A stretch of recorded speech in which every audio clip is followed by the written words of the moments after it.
Indy Mogul.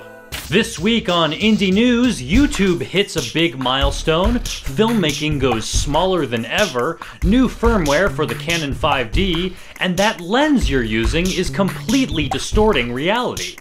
Hey Indie Mogulers, Griffin here. This week, YouTube announced a milestone. They hit 1 billion unique monthly visitors.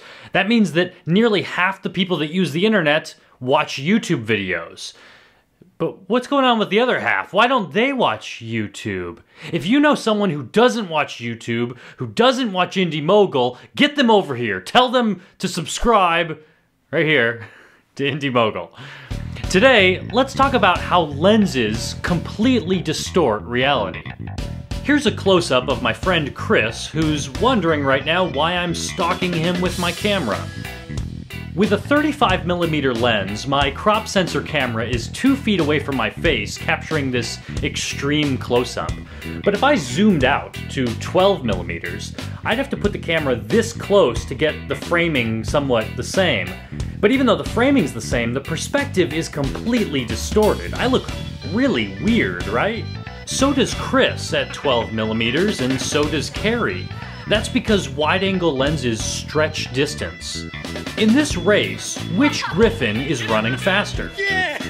I'm actually traveling the same distance at the same speed in both shots, but the wider lens just makes it look farther and faster. Yeah! You see this in racing. When cars are moving towards the camera, they look faster in the wide shots. But for zoomed-in shots, when the camera's farther away, the cars look slower, flatter, like there's no distance between them. Here, Roy and Chris are standing 2 feet apart, but at 200mm, they look much closer. Here they are at 35mm and at 12. Real quick, I should point out that the Panasonic GH3 has a crop factor of 2. That means a 12mm lens on my camera has the same perspective as a 24mm lens on a full-frame camera like the Canon 5D. Many of our viewers have the Canon T3i, which has a crop factor of 1.6, so my 12mm lens looks like your 15mm lens. So 12mm elongates facial features, which is great if I'm trying to mess with Roy's face, but 35mm is more flattering.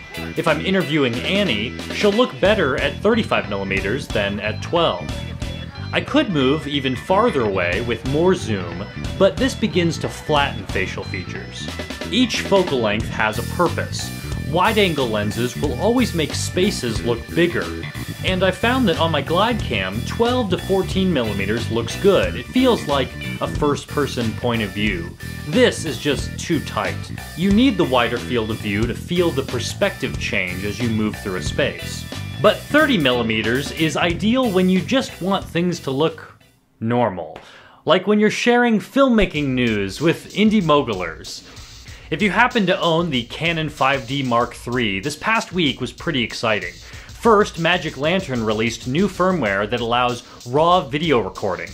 Currently, it's limited to 10 frames per second for just a few seconds until your buffer runs out of steam, but the development team at Magic Lantern is confident they can continue to push this capability. Meanwhile, Canon released an official firmware update that adds clean, uncompressed HDMI output. Today, Home Without Marlecta, the indie film parody that Russell and I created, won Film Fights thanks to all of your views and votes. So that moves me to the top of the leaderboard with the most wins on Film Fights. I'll try not to let that go to my head, but I can't make any promises now that I'm super famous.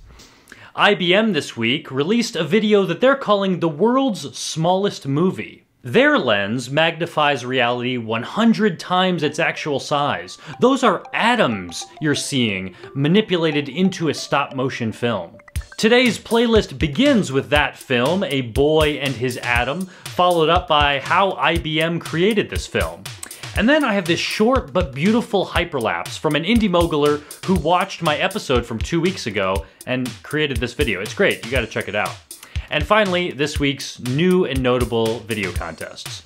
Thanks for watching, and be sure to join me on the live show this Wednesday at 6 p.m. New York time, that's 10 p.m. GMT. Let me know in the comments if you have any questions that I can answer for you.